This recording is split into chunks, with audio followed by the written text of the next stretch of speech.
الحمد لله نحمده ونستعينه ونستهديه ونستغفره ونعوذ بالله من شرور أنفسنا ومن سيئات أعمالنا. من يهده الله فلا مضل له ومن يضلل فلا هادي له، وأشهد أن لا إله إلا الله وحده لا شريك له، وأشهد أن محمدا عبد الله ورسوله صلى الله عليه وعلى آله وصحبه وسلم تسليما كثيرا إلى يوم الدين. يا أيها الذين آمنوا اتقوا الله حق تقاته ولا تموتن إلا وأنتم مسلمون. عباد الله، إننا نعيش في هذه الأيام المباركات، أيام شهر شعبان، ذلك الشهر الذي كان عليه الصلاة والسلام يجله ويقدره. فهذا أحد أصحاب النبي عليه الصلاة والسلام يأتي إليه قال: يا رسول الله، إني أراك تصوم أكثر هذا الشهر. قال: اسمع يا رعاك الله، إنه شهر يغفل عنه الناس، يقع بين رجب وشعبان، وشهر ترفع الأعمال فيه إلى الله، وأحب أن يرفع عملي وأنا صائم. نحن نعلم أن أعمال العباد ترفع إلى الله سبحانه وتعالى أسبوعيا في يوم الاثنين والخميس، لذلك كان من السنة أن يصوم الإنسان يوم الاثنين والخميس ليرفع العمل إلى الله سبحانه وتعالى وأنت صائم. وأما أعمال العباد السنوية فإنها ترفع إلى الله سبحانه وتعالى في شهر شعبان، وهو شهر يقع بين شهرين عظيمين، بين شهر رجب المحرم وبين شهر رمضان المعظم عند ربنا ومولانا سبحانه وتعالى.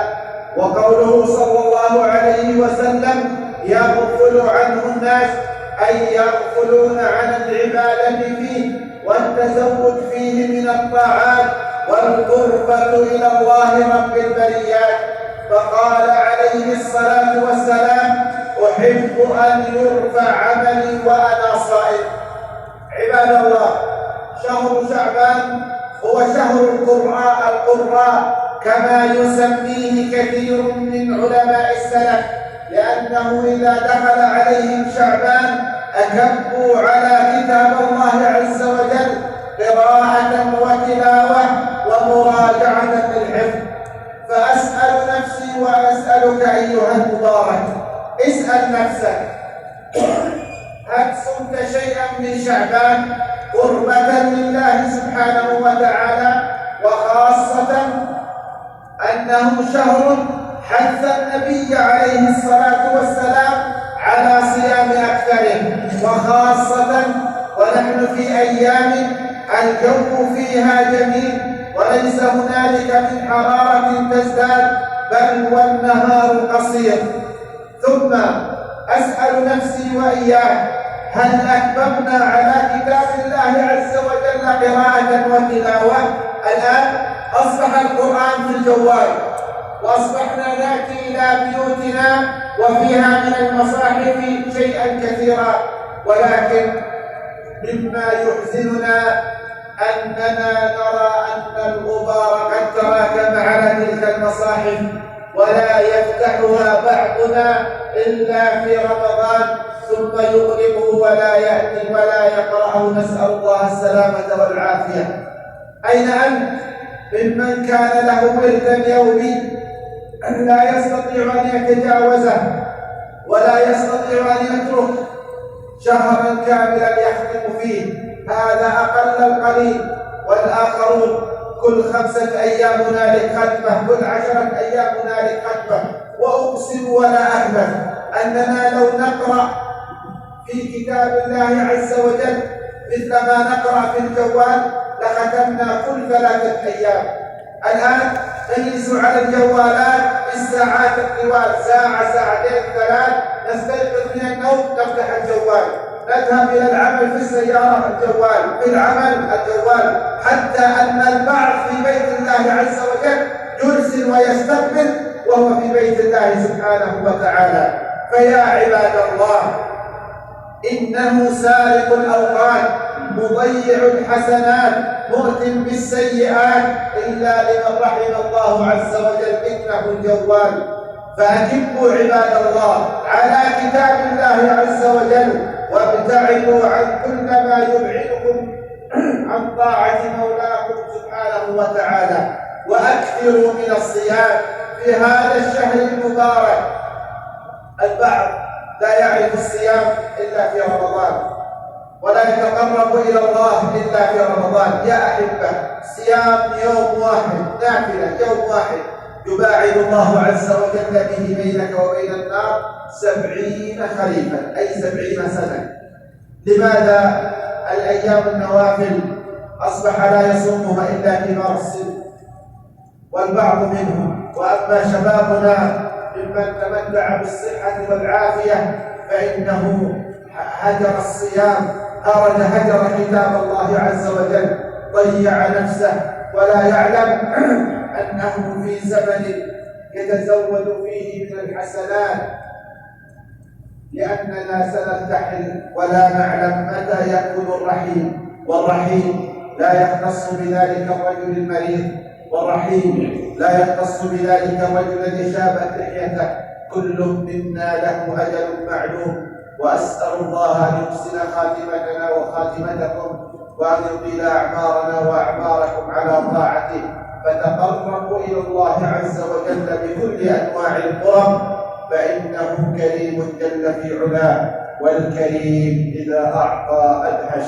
أقول ما سمعتم وأستغفر الله العظيم لي ولكم ولسائر المسلمين فاستغفروه إنه هو الغفور الرحيم.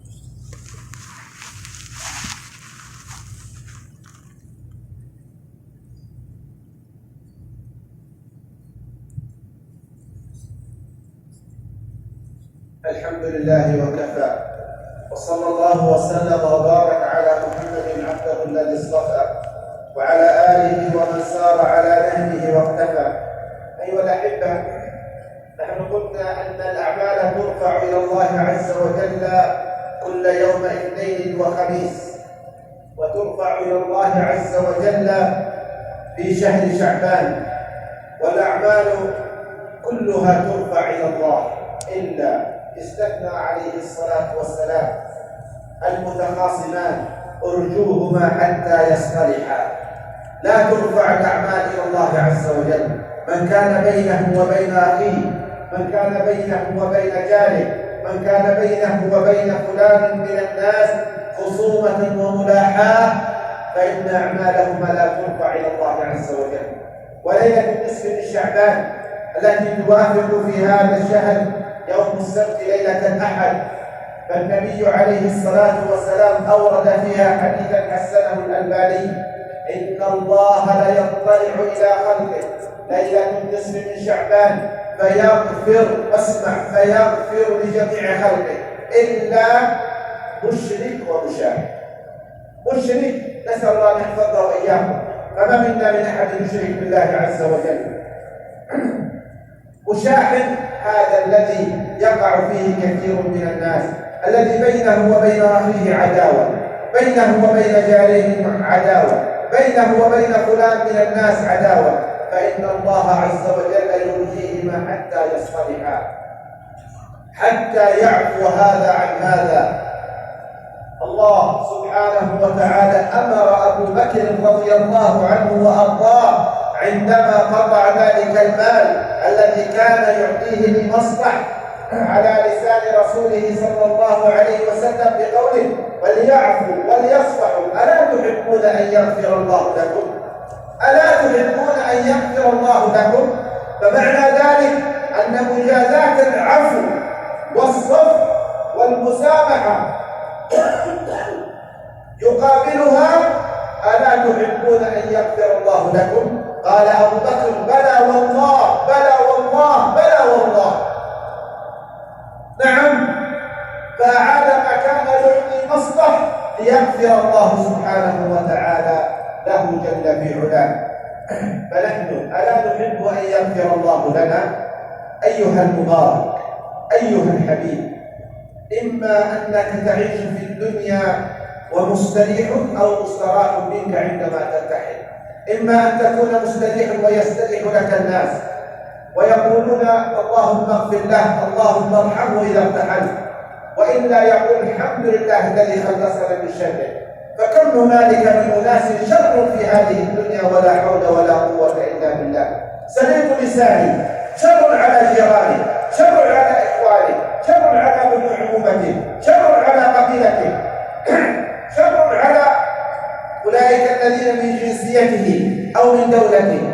نسأل الله السلامة والعافية. فهذا سيدعو عليك الناس ولن تجد الرحمات. أيها المبارك، كن في الدنيا عاف عمن ظلمك، وتذكر أن رجلا دخل على النبي عليه الصلاة والسلام من باب المسجد تقبل لحيته من أثر الوضوء، يحمل في يده حذاء أجلكم الله وأكرمكم، وقالها ثلاثا: يدخل عليكم رجل من أهل الجنة، يدخل عليكم رجل من أهل الجنة، يدخل عليكم رجل من أهل الجنة. 3 مرات يدخل نفس الرجل. فقام عبد الله بن عمرو بن العاص رضي الله تعالى عنه وعن أبيه فذهب إليه وقال: يا عم، إن بيني وبين أبي ملاحاة أي خصومة، وأريد أن أبات عندك. فاستضافه 3 ليال. يقول عبد الله: والله ما رأيت كثير عبادة ولا صلاة ولا صدقة ولا صيام. ثم في الثالثة قال: يا عماه، والله ليس بيني وبين أبي ملاحاة، ولكن قال صلى الله عليه وسلم: يدخل عليكم رجل من أهل الجنة وتدخل أنت 3 مرات. فماذا نصنع؟ قال: والله يا ابن أخي ما وضعت رأسي أي على المخدة وفي قلبي على مسلم غل ولا حقد ولا حسد. عفو، مسامح، يعفو ليعفو الله عز وجل، يسامح ليسامحه الله سبحانه وتعالى. هذا هو حالك الذي يريد أن تعيش فيه، أن تعفو عن كل من أخطأ في حقه، وأن تسامح كل من زل عليك، ليعفو الله سبحانه وتعالى عنك أيها المبارك. ولا تظن أنه ضعف، بل والله قوة. ولا تظن أنه جبن أو خور، لا والله إنها عزة ورفعة، لأنك عفوت ليعفو عنك الكريم جل في علاه. ألا وصلوا وسلموا على رسول الله القائل: من صلى علي صلاة واحدة صلى الله عليه بها 10. اللهم اجعل صلاتنا وسلامنا في هذا اليوم الفضيل يا رب العالمين، واحشرنا في زمرته يا حي يا قيوم، واسقنا من حوضه شربة لا نظمأ بعدها يا رب العالمين. وارض ربي عن أصحاب بعد أبي بكر وعمر وعثمان وعلي وعن سائر أصحاب نبيك أجمعين. اللهم أعز الإسلام والمسلمين، اللهم أعز الإسلام والمسلمين، وانصر إخواننا المؤمنين الموحدين المجاهدين في سبيلك في كل مكان يا رب العالمين. اللهم تقبل توبة التائبين، واغفر ذنوب المذنبين، وتجاوز عن إساءات المسيئين يا رب العالمين. اللهم اغفر لنا ما قدمنا وما أخرنا وما أسررنا وما أعلنا وما أنت أعلم به منا يا رب العالمين. اللهم إنا نشهدك أننا قد عفونا عن كل من أخطأ بحقنا، فاعف عنا يا رب العالمين. اللهم إنا نسألك يا كريم يا رحمن يا رحيم أن تكون لإخواننا المستضعفين في غزة عونا ومعينا وناصرا يا رب العالمين. اللهم كن لهم ولا تكن عليهم يا رب العالمين. اللهم يا رب أصابهم الجوع وأنت من يطعم، اللهم فاطعم جائعهم يا رب العالمين، واكس عاليهم يا أرحم الراحمين. اللهم اشتد عليهم الجوع والبرد وأنت أكرم الأكرمين. اللهم يا رب فارقب بهم يا لطيف، وارحم ضعفهم يا رحيم. هذا دعاؤنا وعليك تكلامنا، ولا حول ولا قوة لنا إلا بك يا رب العالمين. اللهم اغفر للمؤمنين والمؤمنات والمسلمين والمسلمات الأحياء منهم والأموات. اللهم اغفر لأحبة ارتحلوا عنا وارتحلوا بأعمالهم يا كريم. اللهم اغفر لهم وارحمهم ونور لهم قبورهم يا رب العالمين. اللهم أكرم إفادتهم فأنت الكريم، وارحم ضعفهم فأنت الرحيم. اللهم رد لهم في قبورهم مد البصر، واجعل قبورهم روضة من رياض جنانك، ولا تجعلها حفرة من حفر نيرانك يا رب. اللهم نقي قلوبنا يا رب، نقي قلوبنا من الحقد والحسد والغل والنفاق يا أرحم الراحمين يا رب العالمين. ربنا اتنا في الدنيا حسنه وفي الاخره حسنه وقنا عذاب النار. عباد الله، ان الله يامر بالعدل والاحسان وايتاء ذي القربى